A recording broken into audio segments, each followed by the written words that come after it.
Hi, good morning, everyone.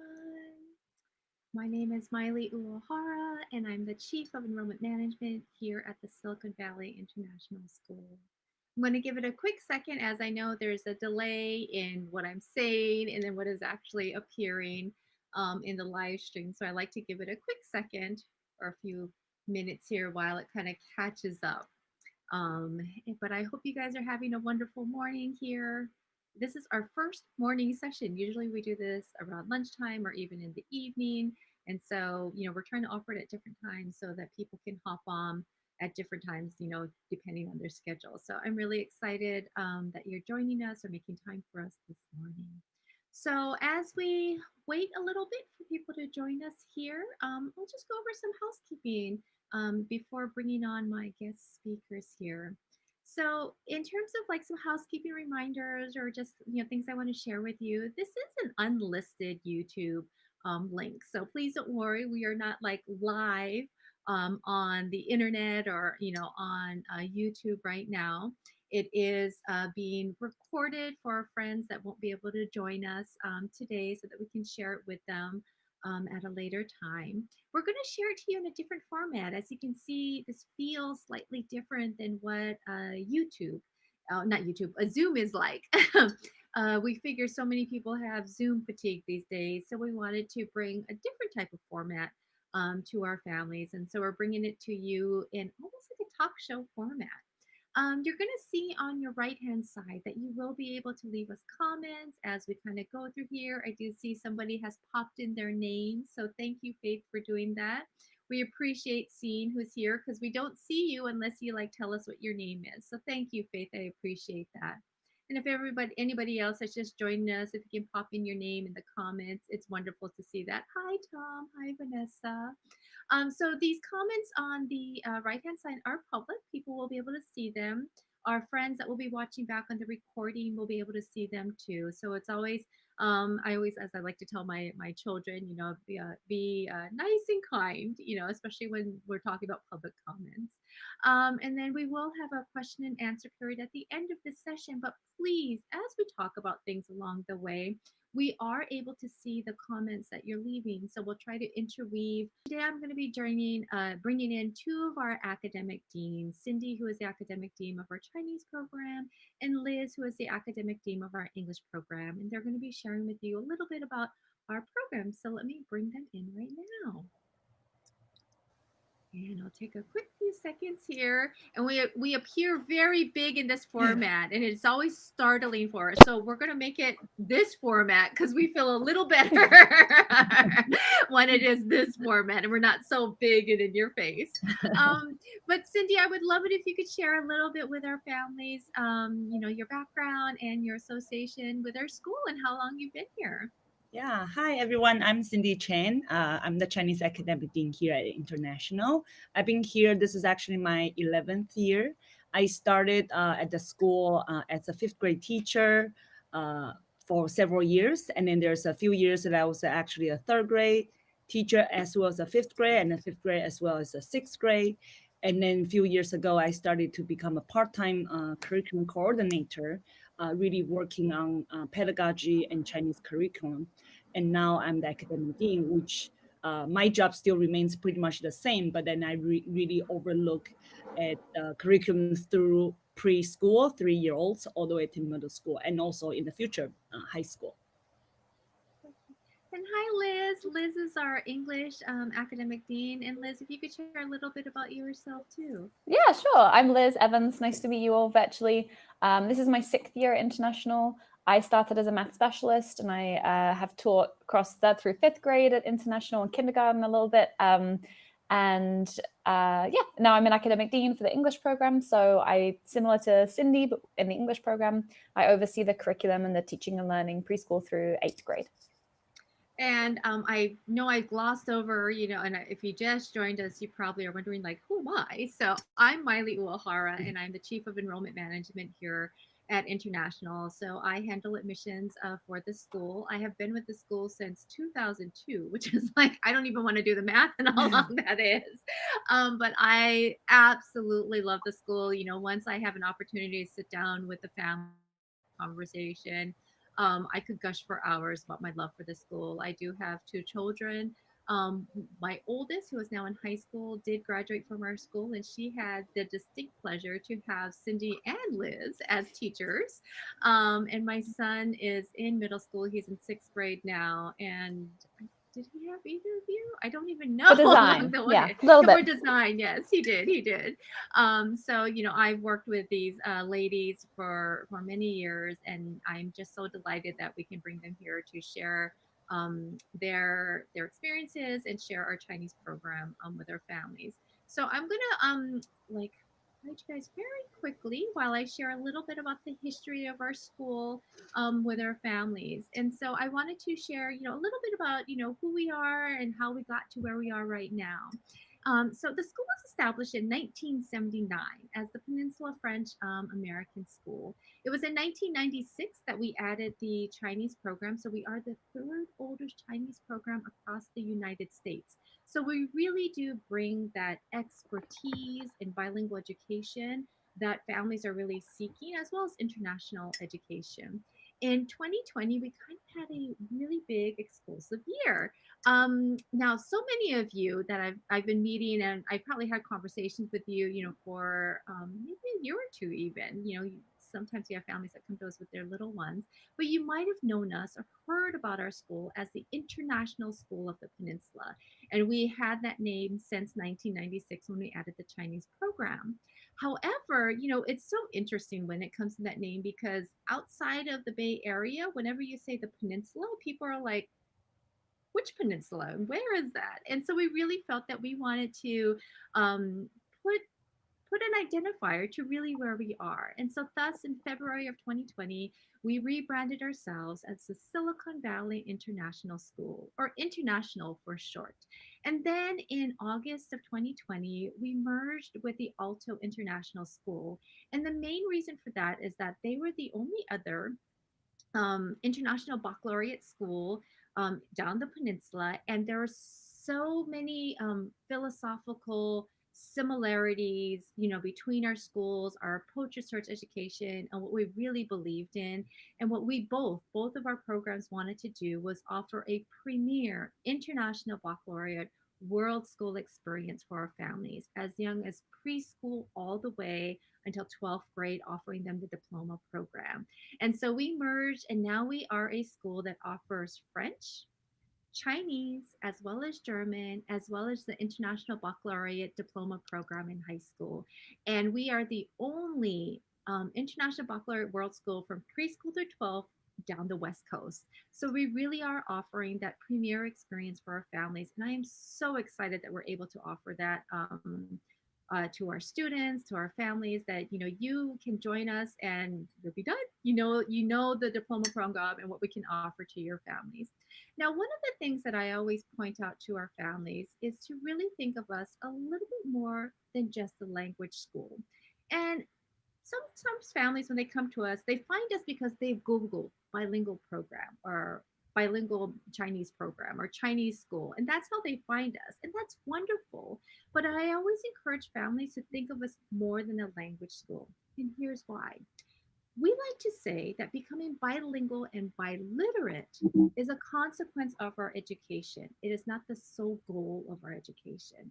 What we want to provide our students, and really in lines with that international baccalaureate approach towards education, is we want your children, our students, to become thinkers, to question and understand the why, to to build connections. And that's where the inquiry and concept-based approach towards our education really comes into play.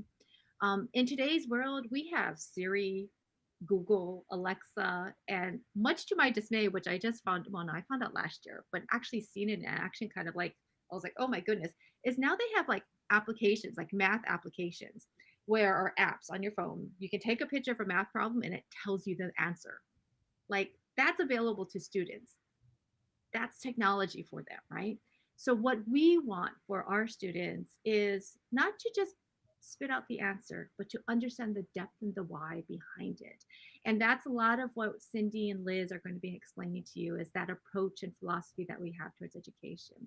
Now, stepping back really quickly, oftentimes I have families, ask like, well, what is the International Baccalaureate? Or, I've heard of it, but oftentimes they might have heard of it as the diploma program, which is internationally recognized, and it's known for its rigor, its in depth approach, even more so than the AP system that you have in high school. But when you roll it back down into the preschool and the primary years program, which is going to be, they call it PYP, which is going to be from preschool all the way until fifth grade, the approach and philosophy towards education is that we want them to learn in a very integrated way, where they're understanding something under a larger arching theme, or what we call a unit of inquiry. And actually, I think this is the perfect time for me to bring in Liz, who can kind of dive in a little bit more about what is inquiry and concept-based learning. So, Liz, I would love it if you could kind of share a little bit of that with our families, and I'll hand it off because they've already heard me talk a lot already. So concept-based learning or inquiry-based learning is about seeing things rather than in traditional subjects like math time, science time, social studies time. It's about seeing big ideas. And those big ideas are transferable through time and context and place, and their concepts, right? So they're transferable. And like Miley said, the point of them is really for students to understand why things are happening and to be critical and creative thinkers about things. So as an example, in fourth grade, there is a unit of inquiry all about migration. And the students learn key knowledge is still important to us. So they learn key social studies knowledge that all students across fourth grade California will learn about the gold rush and the history of the US and people migrating across the US for the gold rush. They're getting that key knowledge. But within that, they're going much deeper. They're understanding the reasons why people may migrate historically or in modern contexts. And so they're looking at the concept of migration.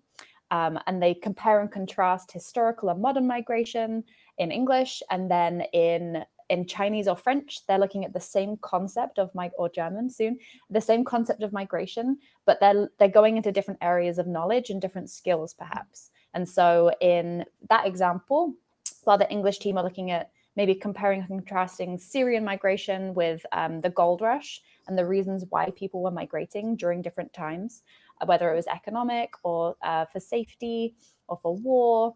And then the Chinese team maybe are looking at like futuristic migration and learning about the solar system and learning some key science facts and skills, and what potentially migration may look like in the future to different planets.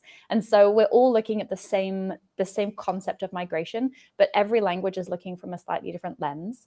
And within that, we're building really, really key skills. So like Miley said, we want our students to be creative and critical thinkers, but they still need to know how to do key math skills. They still need to know how to write cohesive sentences and paragraphs and essays. And so within that specific unit, the students are analyzing population statistics. They are learning how to write essays in English, comparing and contrasting migration across time. They are applying those skills in project-based approach, whether it's in music or art or design. And so it's bringing all the subjects together and under one lens of migration, the concept of migration. Yeah, and I love that in the sense that what I see that we're doing is we're really building thinkers, and like, you're not just studying history, you're teaching them how to think like a historian, how to look at artifacts and really question, like, why was that important, and why was this artifact found here? What does that tell me about that civilization that was there? Or to become the scientist, it's not just about learning how to do the experiment, but why. And that is kind of the depth. And to me, ultimately, what we're building is an approach to lifelong learning, where it's not just about getting through school, it's not just about getting into college, it's about building deep thinkers and that skill of how to think, how to communicate, how to understand that everything is integrated. And so, common things that, people might hear is that, oh, or ask, especially to me, is like, is it project based learning or what is it? And in everything that we're talking about, there are a lot of projects that are going to be happening, but it's integrated in a way where it's not just about a math project. It really is about a project that, yes, you demonstrate math skills that you have just learned, but you're also learning how to do the research and all of that. Now, one thing, when we're talking about all of this, and I get really excited if people can't tell, is that think about this, and everything that we're about to share with you, they're doing it in a bilingual setting. So it's not just in English, right? And it's not only in Chinese, it's in both languages. In the younger years, they're going to be spending 80 to 100% of their time immersed within the language because we're trying to lay that really rich um, Chinese foundation for them. And then as they start getting older into like first and second grade, it's going to shift to about, a 70-30%, 70% in Mandarin, 30% in English. And by the time they get into the upper elementary schools, you're looking at about a 60-40 split. So still, quite a majority of their time that they're going to be doing. I'm going to actually, kind of throw it off to Cindy right now to kind of share a little bit about what is our approach when it comes to,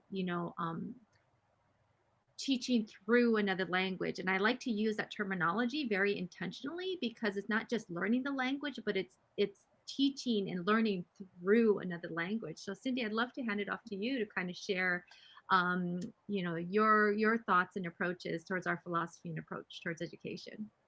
Sure, absolutely. So before I jump into that big question that Miley just gave us, that of course, to echo what Liz was saying, I think as a whole school, we really foster the idea of concept-based learning. So we all know that for Chinese learning, if you grew up in Asia, that you know that Chinese has so many characters, and how do you remember all the characters and reading and then writing?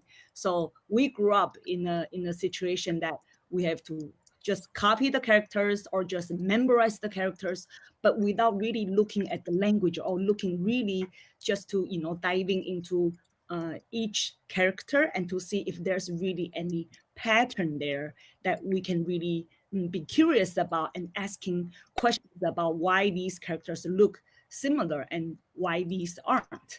So of course that we know that for Chinese language, there's always definitely some practices that students no matter what need to having using the pen to write the characters or memorize it. But we really start from very young age to look at language, look at characters through this different lens of how does the character maybe evolve to this different look of the characters, and what's actually the structure of the characters. And then they start to really ask questions and look at all these different types of characters, or maybe there's a pattern, and do they look at the structure of the characters, and you can see there's a pattern, left and right type of character, up and down type of character, or there's another character circle around another character in the middle. So that really is the whole school's philosophy, even just to learn the Chinese language, or just to write the character, or just to look at the character as our first step. We don't just go, this is the character, and then write down 10,000 times, or like, how we all grew up, like you just write down, but then you don't really think about what's behind that character. So I think overall, that is really a concept. A concept is there, how the characters are really originated from the very beginning, and then to these days that there's actually different systems of the Chinese characters that actually we are learning here at International. So that is really, if to sum it up, that's really the whole school's philosophy. And of course, within our Chinese program, we definitely embody that into our best practices here. Miley, does that Hi. answer your question? Yes, it absolutely does. And I know that as you're going to go through, you're going to share a little bit about like our literacy program and our approach. And I just see a question that's just kind of popped up in terms of like, what characters, do we teach to our students? And that is a very common question. And I'd love for you, if you're ready, to like kind of share a little bit about, what that literacy program looks like, for our students and that kind of approach over time. Yeah, sure. Let me answer that characters first. So it's always a big question, and we all know that there are two systems of the Chinese characters. So to just echo what I just said, we want our kids to be aware of there are two systems of the characters and why there are those two systems. So it's not just learn the traditional or just learn the simplified, because everybody, the rest of the whole world, is actually majority of the people who speak Chinese are actually using simplified. But there is a history why.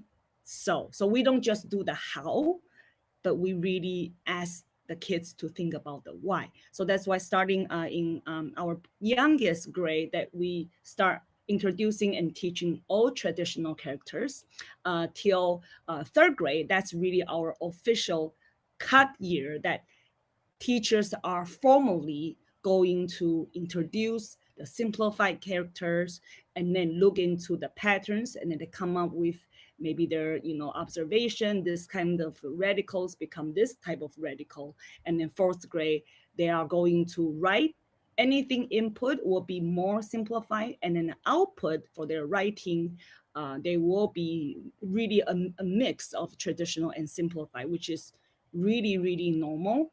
And then fifth grade, it's above fifth grade till eighth grade, and then even ninth grade, it will be all simplified. Having said that, it does not mean that if there happened to be a good resource that the teacher really found it, and then they find it this is so useful and so meaningful, but that's actually simplified. But I'm actually in first grade, I cannot show that. Just for that purpose, that we don't just we don't limit the resources, because if you are just showing them there's the book, there's or this video, we definitely embrace the idea, and then we grasp those teachable moments, and then say, hey, that's why there are two systems. Or maybe kids, we might have a lot of families here that you are actually speaking Chinese at home, and having your kids read Chinese simplified. Maybe in your home environments are like that, but then in school they are actually reading everything in traditional. And then kids might just pop up questions and say, hey, but that doesn't look the same as what we are doing at home. That's right, that's the reality, and then we talk about that.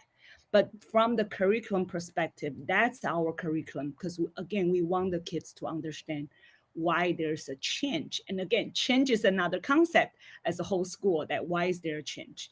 So that's that. To just answer your second question, Miley, about our literacy program, um, so we all know that any schools in this nation that actually have a Chinese immersion bilingual program, uh, as being parents like you are thinking about, oh, how can I really foster my kids to read Chinese books? Probably they are really a reader in English because they love reading, but when they come to Chinese, they don't read that much because they don't know which books is actually their actual reading levels and all that. So then several years ago, then I was a co-founder of this company, Level Chinese, that we started this program to actually build this reading system, to really target. In this system there are different levels, so in each level we target certain reading objectives, that you can call it. That means, how can I use these strategies to decode the language in the Chinese text? And this is nothing, this concept, this system is nothing new. That's actually really, and even in English language arts program in this whole nation, they have been using this for decades, for Fountains and Pinnell, or for Res Kids A to Z. That's the same thing. But for the Chinese field in this nation, 4 or 5 years ago, there's nothing existing.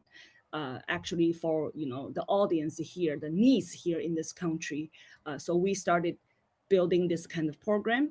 And then now, as a school, as international, being the dean here, I look at our internal curriculum and that program to see how we can match that program to our pre-existing reading program here at International, to map that out, to say, oh, first grade, or actually starting officially in kindergarten throughout to eighth grade, then we map that out to go. Each grade there's a certain levels the kids have to master, and in each level there's a series of reading objectives by looking at the language, which can be more mechanics. The other one will be like reading comprehension. So it's not just let's talk about the story, let's read, but how do we read the story without teachers' support in the future? So that's really the idea here. And then I feel like I talked so much, I can probably keep Well, going. as you were talking, one of the things that popped up in my mind is, oftentimes it's not unusual for us to get questions, from families that are used to a very more traditional approach towards like how many characters will they know by the end of first grade, or what characters will they learn by the end of X, Y, and Z. And I love your explanation about, well, one, it's because we're doing transdisciplinary or unit inquiry or project based, or those type of words in terms of our approach towards education, that it's really like sometimes the words that even a kindergartner is introduced to are words that they typically would not be introduced at that age, right, in a more traditional bilingual program. But I would love for you to kind of share our approach towards that, or your perspective to that, especially Yeah, when yeah, parents will ask, like, sure. well, how many characters do they know by the end of third grade, Sure, type of a sure, thing. sure. Yeah, yeah. And that's a very good question and common question. Yes. We, of course, we all, if you're a Chinese speaker, there are 4,000, 5,000 Chinese characters out there to be biliterate, right? So we don't really necessarily quantify that, hey, by kindergarten, 247 characters, or by fifth grade, 1,200, or that kind of thing. We don't necessarily quantify that, but yes, we do have a range of a list of the vocabulary that we integrated into our IB units. So if you look at into to learn a Chinese language or any language, you start by looking at family, or like characters, or like words like mother, father, family, and then maybe your what else, like maybe clothing, transportation, something like something around your daily life, right? That's what we call the high frequency vocabulary. Yes, we do, of course, because in our program it's an immersion bilingual program, right? So I see a question here, like how much time do you use the Chinese, right? So when they have the Chinese time, like Miley will say 70% or 60%, that's in the target language time. During the 70%, when they are with me, we're all using Chinese. That's the 70% of the time they are using Chinese. So so to answer Miley's question, that we do have by the end of kindergarten, we have about 100 something characters. Again, I do have a number, but again, that is not, we're looking at that. Do you really pass all the 150 characters? And again, we look at the characters. Chinese is, you can recognize a character, but do you know the meaning of that character? And also, there are compound words of that character that can get evolved as a totally different thing. So they can recognize Lao, but do they understand 老人, 老师, and that has all different meaning then, right? So we don't just say, oh, they can recognize, but they don't know how to use that in the context. We don't just say, oh yeah, they can recognize 150, but they don't really know how to use them. So I think that is really in the back of our head, that we put our feet down very, very strongly and very firmly, that that really is our philosophy there. So I think that How would went well. integrated into that, do you want to share when we introduce pinging to the students in our process towards doing that, and why we do it at the grade level that we do? For Pinyin, you mean? Yeah, for pinging, yeah. Yeah, Pinyin, we start in first grade because we know that also kindergarten, first grade, they are learning in English with their phonics. And it's, again, very often they're gonna get so mixed with certain alphabets that look so funny, weird in Chinese, right? The X, the Q, all that. So then for first grade, we start to really instruct pinyin a little bit, not right off the bat in the beginning of the school year, but a little bit later. Right, like right now, teachers already have started a few weeks, 2 weeks now, I think. So it's just to align a little bit with the kids that they are learning English, because and again, it's normal. They are gonna get a little bit, Actually, very quickly, because we may have some families that I just thought about it that they're not familiar with what pinging is. So if you could even take it a step back to explain what pinging is, I think that might be helpful sure, for some of our sure. That's families. a very good question. We have never actually identified what pinging is. We assume we don't know what pinging.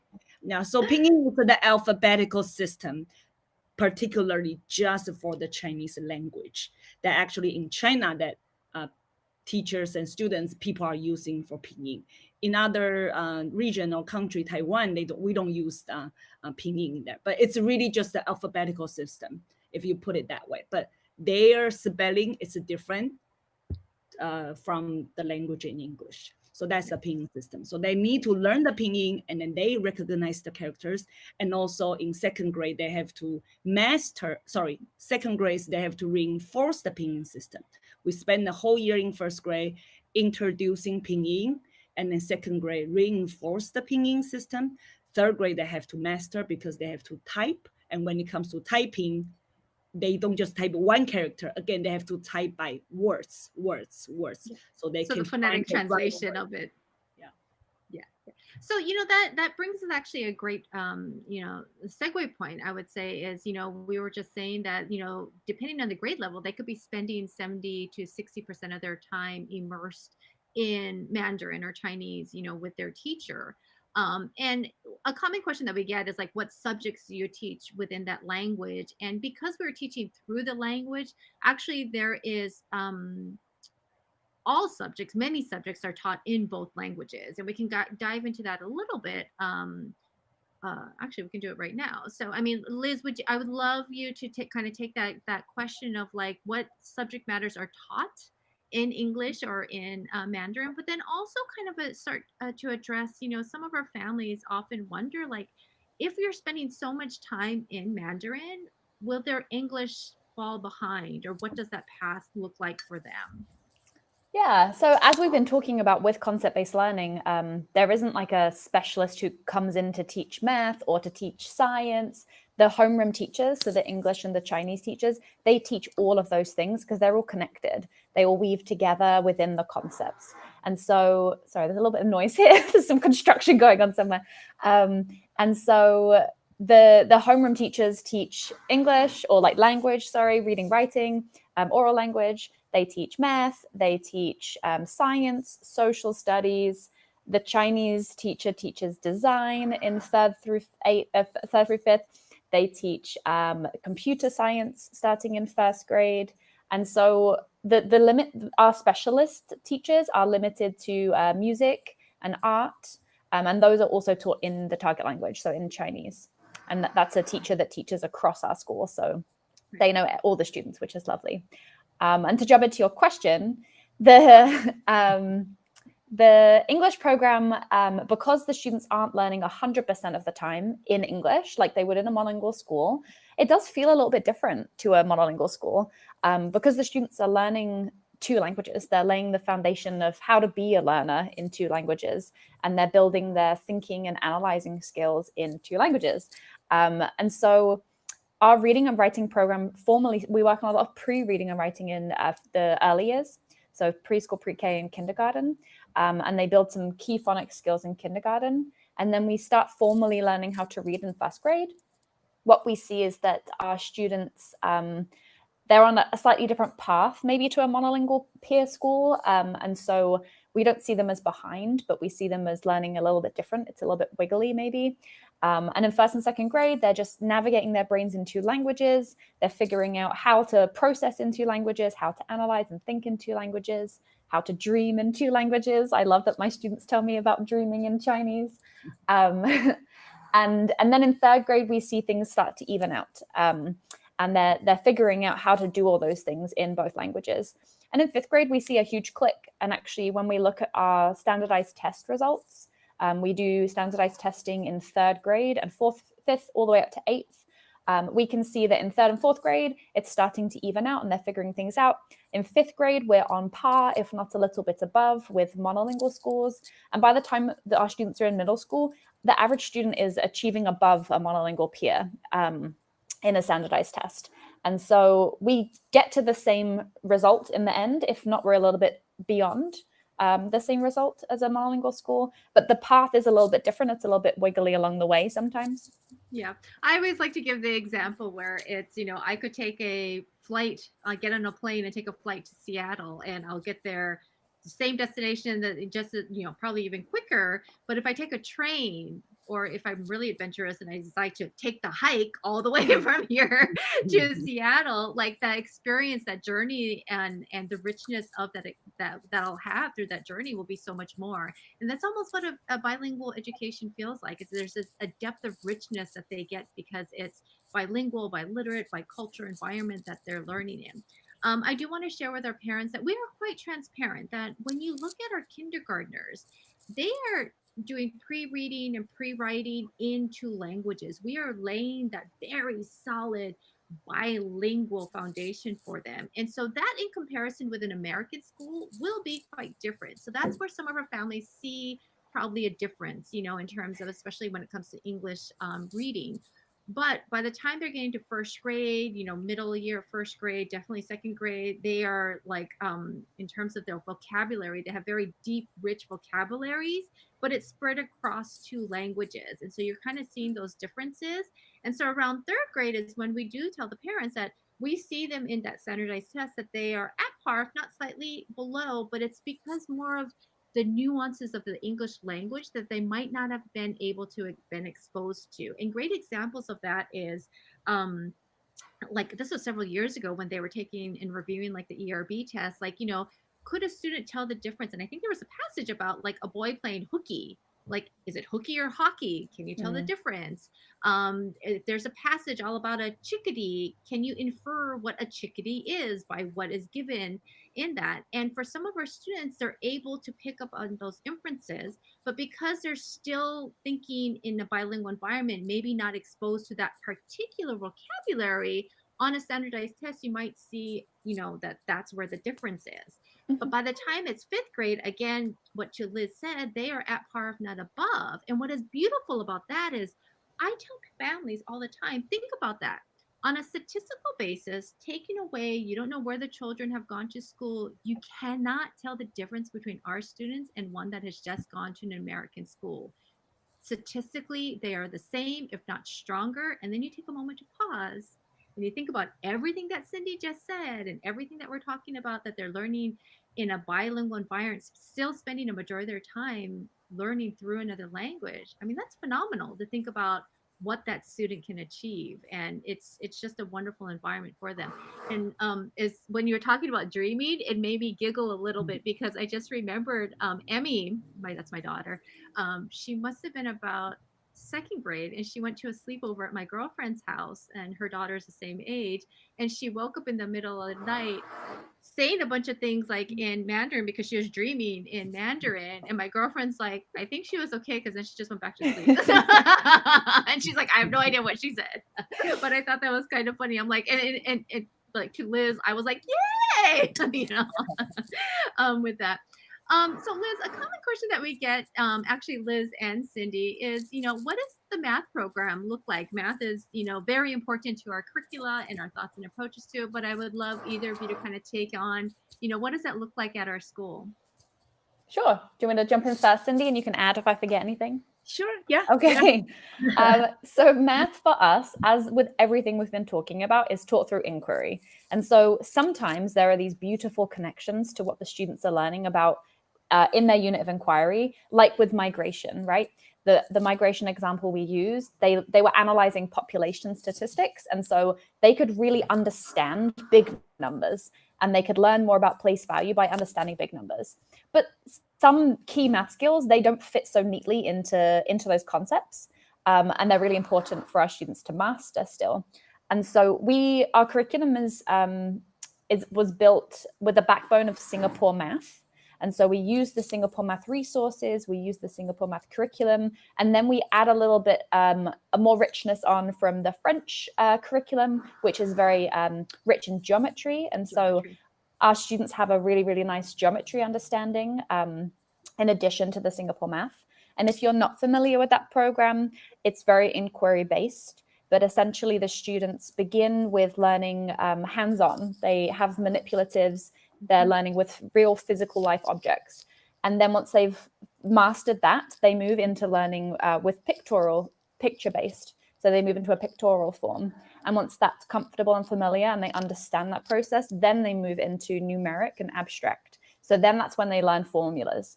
And the purpose of doing it that way is so the students understand why they're doing what they're doing, rather than jumping in and saying, this is how you calculate how to divide a number.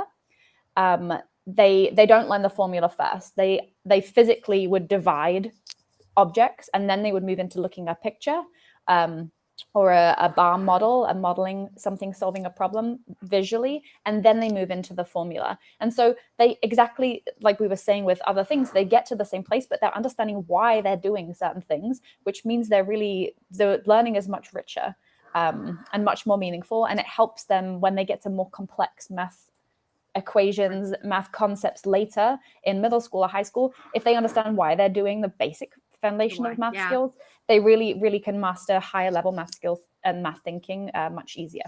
Yeah, it's the number sense there that we really want them to understand the true number sense, and not just the rote memorization of being able to like multiplication tables and things like that, but really understand the why behind that. Cindy, would you be able to share with us a little bit about like what language is it taught in? Is it in Mandarin? Is it in English, or both? Yeah. So for math, as Liz was saying, the division in this subject, it's predominantly taught in the target language by the Chinese teachers. So really looking at 1 week, there are about 5 hours that teachers really have to teach math in Chinese. So in addition to what Liz just said, those concept, those, inquiry learning, but they have to use Chinese to do that math thinking or even having math discourse. And that is actually a little bit difficult if we didn't really lay out that foundation in first grade, because those vocabulary, they are very, very subject matter specific vocabulary that in our daily life, who is actually using that language and let's talk about math in Chinese, right? So then, but then also because speaking of place value and number sense in the Chinese language, that 个十百千万, that actually each character, it actually tells you the meaning of what does the digit means. So the kids that literally know 210 is 20, 3 tenths is 30. So the language is sometimes in certain topic, actually it really helps to understand, and it actually accelerates their understanding just because of the language.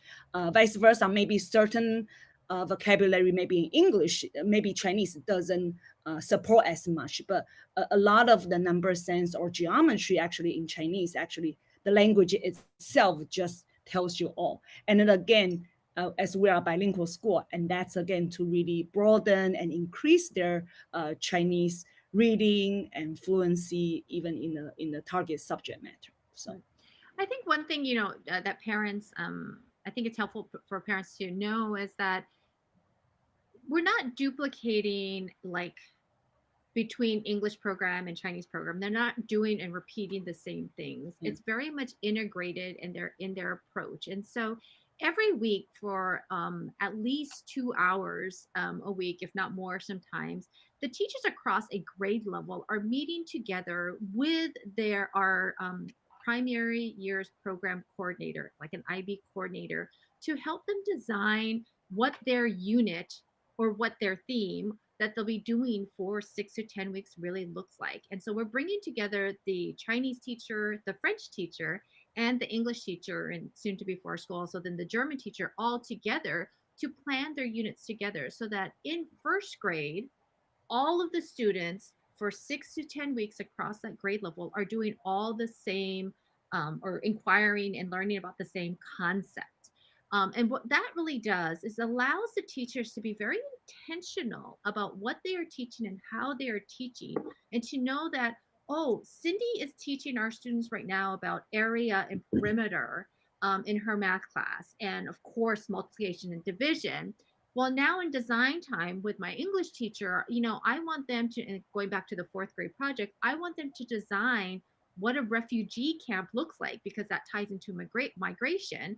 And so let's use the math skills that they learned with Cindy in applying that to the design of a refugee camp. What is the area and perimeter of the refugee camp? How many tents would I need? How many beddings would that be? We need a water source. How far is it to get that water source into the camp? Asking these very deep questions, but utilizing the skills and maths that they did. So our teachers really have to be intentional and talk to each other a lot, so that they're building upon each other and what the other has already taught or introduced in a class. But really, that allows for a student to experience the integration of that unit together, to then start to build connections that that math skill matters because I can use it to design something, or taking that into my science class. How far distance is the planet that one day I want to migrate to, or things like that. So they're all integrated in that sense. And look, we're getting to the point of our Q&A time here. Let's see, I'm going over some of the questions here. I think we got, let's see, let me go back a little bit. The class size. So it's this is one of those questions like pre-COVID or COVID time. So let me talk about pre-COVID, and then I can address a little bit of COVID, just in case, depending on the situation we're in next year. So pre-COVID, our preschool classes were generally around 15 to 20. Depending on the size of the class, we would add an additional adult to the class. So we've had a preschool class or pre-K class of 20, and we would have 2 to 3 adults in that class. If we have a class of 12 to 15, then there'd be 2 adults for sure within that class. Going on into elementary school, we tend to have classes between 15 and 20. The 20 would be like a 5th grade class, and then going into the younger years, younger elementary school years, you're looking about 15 to 18 within a class, is typically what we have. In COVID years now, the state or the county has mandated that we should have cohorts of 12. So right now, that is how we've split up the classes, is to ensure that we're meeting very stable 12 student cohorts with a very stable adult team that they are interacting with. And that would be across all grade levels. And so that's what we're doing right now. Let's see. Percentage of international students. We don't give any visas to our students, and so all of our students are here with their families. Some of our families within our school are here on like H-1Bs, or I think that's it, on visas. As a family, expatriate families tend to come for maybe about 2 to 3 years, and oftentimes they end up staying longer, but it's a very small percentage of our population. I think a better way or more common way that we answer that question with our families is, or maybe way families ask us is, what percentage are native speakers, or that is their home language. And so what we like to say is that we have about one third, generally speaking. It could differ slightly within a class, but for the program as a whole, it's about 1/3 of our families are native speakers. So that means they have probably, what I find more commonly is they've moved here for work, or they've moved here to go to graduate school and have since stayed on and worked here. But their home language tends to be Mandarin. Both parents speak Mandarin.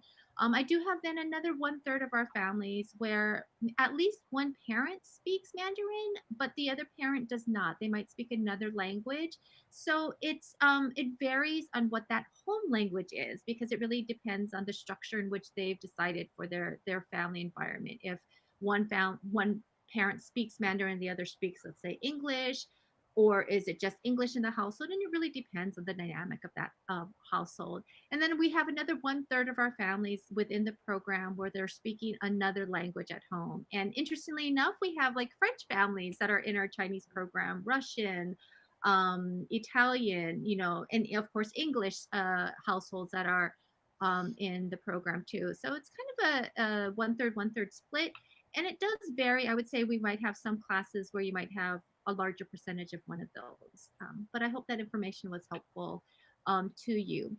Now let's see. If a student knows very limited Chinese, would it be possible to join into our middle school? And I am so excited to say yes. So now with our merged school with Alto International School, we are able to now offer a what we're calling kind of like an English track. And so a student that has primarily gone to say American school thus far could join our school and then take either Chinese or one of the other languages that we're offering as kind of add their second language as more as that acquisition language there. I think I saw earlier on a question about, I think it was high school maybe, about if you could take your language A, and that's getting specific IB talk. So bear with me for those maybe that don't know the specific IB talk. But could you take language A in Chinese? And yes, going into ninth grade, you will be able to, because we do have some of our current eighth graders that are highly proficient in Chinese that will be moving on into the ninth grade high school. And so if your child is proficient in Chinese, could join that class and then take that language A going on into high school. So I think I saw that question earlier.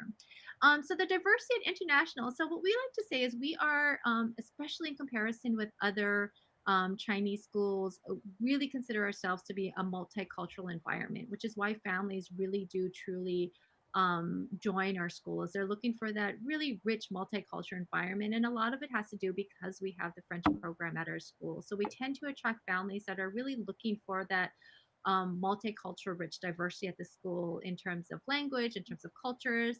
But I think um, also what I love to see is also in perspective. We want our children or our students to really learn that there is no one way to look at the world. There is no one way to look at a problem, and that there is value in all of their voices and perspectives and approaches towards learning, towards a problem, towards education. And I definitely have seen that in my own children and how they approach things. It's not a rigid right or wrong. It's like the way Cindy approaches something would be so different than the way I would, but let me learn from that. Let me understand that. Or Liz, her perspective on even a math problem is so different. This is not true, but she was heavily influenced by, the way the French do division, and that is so different than the way the Americans do division, and I'm fascinated by that. We get to the same answer in the end, but our approach to it is completely different. And so that's what I really love about that. Let's see, Cindy, overseas field trips. Cindy, why don't you take that one in a non-COVID year? Yes, in a non-COVID year that we have our international trips starting in fourth grade and then fifth grade. That's for our elementary school. And for middle school, we also have international trips, but we alternate two different trips for our middle school students. Fourth grade, we have a partnership school in China, Hangzhou. So that's a fourth grade students. They will go to Hangzhou, our partnership school there. We have been partnership with the school for 15, 16 something years, I believe so. Fifth grade, we have another school in Taiwan as well for a few years now, 3-4 years now, I believe. And then again, in middle school, we take the kids back to China in a different region to Sichuan. We have another partnership school there that we have already have relationship for several years as well. So we build those trips just based on different regions again, and that goes to what we have been talking about: Chinese character simplify, traditional, all that is we have to build our program in and interweave all these programs, because we are sending our kids to the real world. No matter how much of the popularity are using that system, but there are people using it, and then there are teachers actually from different regions, countries as well. So that again, that it just sort of like echoes to whatever we have Yeah. explained here. Yeah. And I think, we often say that it's really more about building that greater connection to the Chinese community, not regardless of what region or country that they're coming from, but that our students will have that cultural fluency to be able to connect with those Chinese communities and people, regardless of where they're originating from. And that, I think, is one of the foundational philosophies that we have, for our students and what we want to build within them. Liz, I see this question, about are we back physically, on campus, and what are we thinking about for next year in person? And I would love for you to share where we are right now, in coming back to school. Oh, you're muted. Oh goodness. I heard like that Yay! cutting or thing, so I apologize about that, No everyone that was worries. listening. Yes, our preschool pre-K students started on campus in August, actually. Kindergarten first through fifth, we had a staggered start. Now our elementary school is all back on site. Yay! It's so nice to see the students. And our middle school program is coming back intermittently between now and January. And in January, as long as everything remains as it is right now, they will be back on site as well. So we will soon have the students who want to be on site back on site. All the while, we have offered a distance learning program for the families who it was not feasible for them to come back on site, who opted for the distance learning program. And so we're actually running kind of like two different programs at the moment, where the students work together across the two distance learning and on-site programs. And next year, it's kind of a multi-layered approach.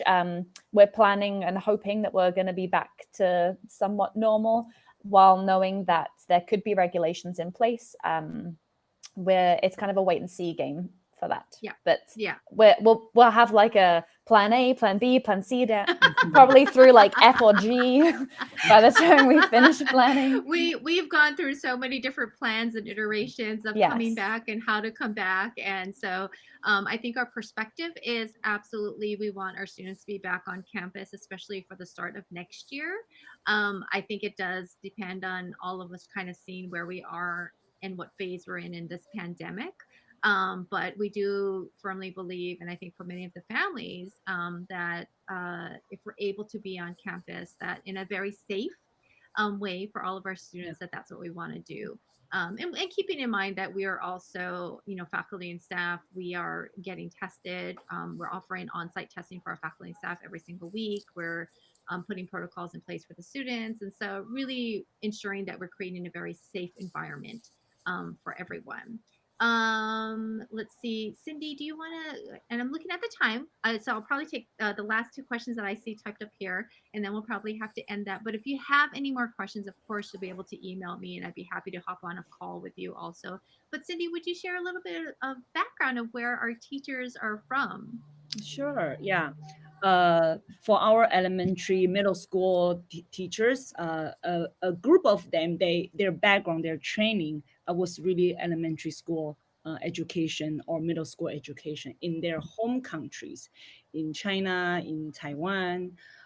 For our early years, also there's a group of teachers. Their background is actually early years childhood in their master's degree program, or there's teachers they actually have their ECE courses. They actually took it here in the States. And there's another group of teachers. They actually their background it's teaching Chinese as a second language. So they are really more of a language teachers.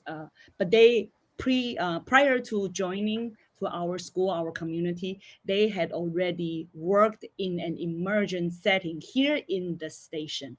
In the nation.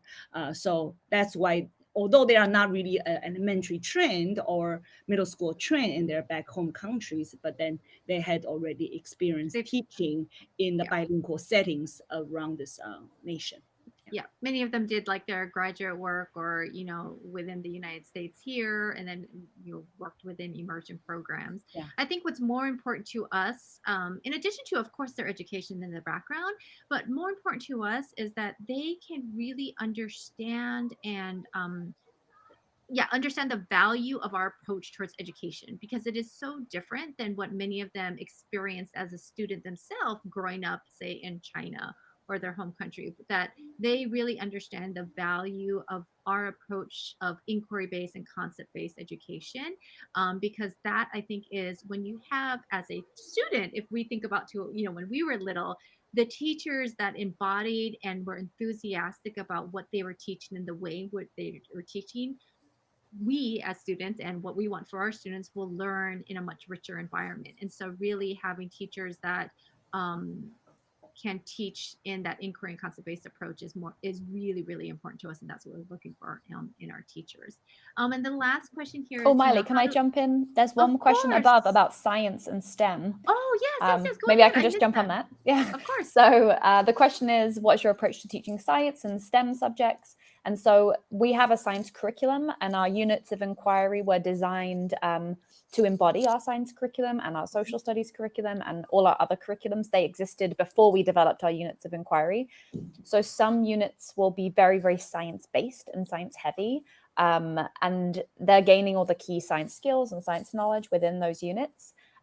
We really promote the idea of scientific thinking and understanding the scientific method to experimentation and hands-on science. And so that's in terms of science curriculum that's there.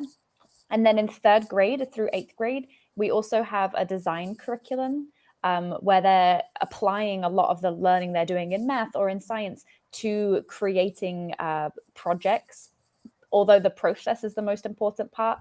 And within that, they're learning design thinking. So they're learning to analyze existing products, inventions, and ask audience members, the person that the invention is intended for, questions, to interview people, to design something, to see if it worked, and to go through the design thinking steps. And then we also have a computer science curriculum that starts in 1st grade through 8th grade as well. So there's lots of different ways we see STEM, and they all kind of come together as well. And so, like, starting in 1st grade, when we talk about computer science, it's not necessarily that the end goal is that they're going to learn a specific language, computer language, although they do learn computer languages. But really what we're trying to do is lay the foundations to computational thinking. What does that mean, and the approaches to that? And Olivier Montel, who is actually also our French academic dean, was the one that created that program and has since then trained like other private school teachers, public school teachers on that approach that we have to that. One of my favorite design projects was in the 7th graders created a game for a 2nd grade buddy. So they had to meet their buddy, interview their buddy. What kind of things do you like to do? What kind of math do you know? They had to go back and design a game integrating their users' likes into that. Like, I like soccer, my favorite color is blue, or whatever it is, and design a math game that met their needs and challenged them mathematically, but then also was something that they liked and enjoyed. And then so they went back and had their 2nd grade buddy look at it, give feedback. So user feedback, and they had to go back and rework it. And so the iterative process, and so that's something that happened in design class. It was a middle school 7th grade project. So in terms of the next question about how do we promote economic diversity, and it's a very long question here. So we do offer a variable tuition program for our families, and we do encourage that families that feel that the cost of our tuition is one that would stretch them too much, that they do have that opportunity to apply for a variable tuition program. We've also hired a DEI, diversity, equity, and inclusion director that is with us, that has joined us to develop, the lenses in which that we, even through our academics, and to ensuring that it's, mirrors and windows, as they like to say, within the curriculum, and that we are really seeing ourselves and seeing others in everything that we do and how we are speaking about it, and really identifying and recognizing our community members and our students and where they are. In terms of opportunities for activism or social justice and things like that, I would say that especially as you get into the upper school, there are many opportunities for our students to participate, and especially through when you're in an IB program, there's a lot of room for students to dive into their own personal passions or what they are passionate about. We have a whole talk that, info session that's going to be diving into that. And so it's a wonderful space for our students to be able to develop community service projects or partnerships that they would themselves have and create in developing, I would say, their own project that kind of extends that. I don't know, Liz, would you like to add anything that you've seen in terms of, projects in the lower years, and how we are really looking at inclusion, for our students? Yeah, so it's a huge topic, huge question. I know. I feel like we could go on this forever. Yeah. So yeah. Yeah. And like Miley said, right now we're actually working on analyzing our curriculum the last couple of years to make sure that different voices and perspectives are represented throughout our language programs, whether it's through the books we're reading or through what we're studying in history. But a huge part of IB learning is the idea of taking action. And so actually in every grade, preschool through high school, in every language, in every class, every unit, the students are encouraged and sometimes given space and time and opportunities to take action on what they've learned. And so maybe they're learning about an environmental issue, and as they go along, the teachers are encouraging them and talking about ways they could take action to improve this issue. But so the activism part is actually embedded through the IB Sure. throughout.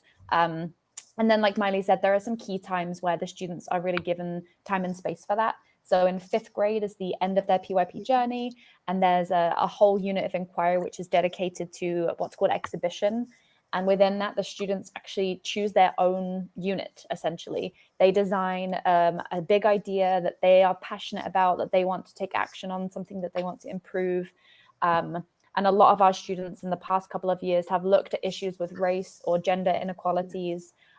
They've looked at environmental issues, but they kind of identify an issue and then they spend weeks researching, and then they spend time taking action and seeing how they can make a change in the world. Yep. Last year, I mentored a 5th grade student on her PYPX project. So the primary years program exhibition. That's what all those letters were. Alphabet soup is what we call it. And it was all about girls' education and empowering girls through education. And then I remember the year before that, we had a student where hers was related to migration or immigration, I should say. And she did. She contacted the local city hall and worked with them and the council members. And so really that was the focus of her PYPX project. So thank you again. I don't know, Cindy, Liz, is there anything that you want to just kind of end with here for our family? No. So thank you so much for spending this time with us. We are here for you to answer any questions. If you want to get in touch with me, you can get in touch with me at admissions. And if you have any particular questions for Cindy or Liz, please let me know and I can put you in touch with them. As we were preparing this morning, I was brainstorming with them or just thinking, I'd love it if we could, especially for our families that are looking Chinese or French, on samples of what the students are doing in their works. And so I think that'll be another project that I'd love to kind of work on is finding a way to be able to share some of the works that our students do with our families, just because I think that's a wonderful way to showcase the depth of our education here. And typically in a normal open house, we're able to do that. We have tables filled with all this work, but in our strange year where we're doing everything online, we're not able to do that. So I do want to find a way to share that with our families. But thank you so much for joining us today. I am so excited that we were able to share our program with all of you. If you have, again, any questions, please don't hesitate to reach out to me. I am here for you, as is Cindy and Liz. So thank you so much. Have a wonderful Wednesday. I keep forgetting it's Wednesday, and have a wonderful rest of your week. Thank you. Bye. Bye.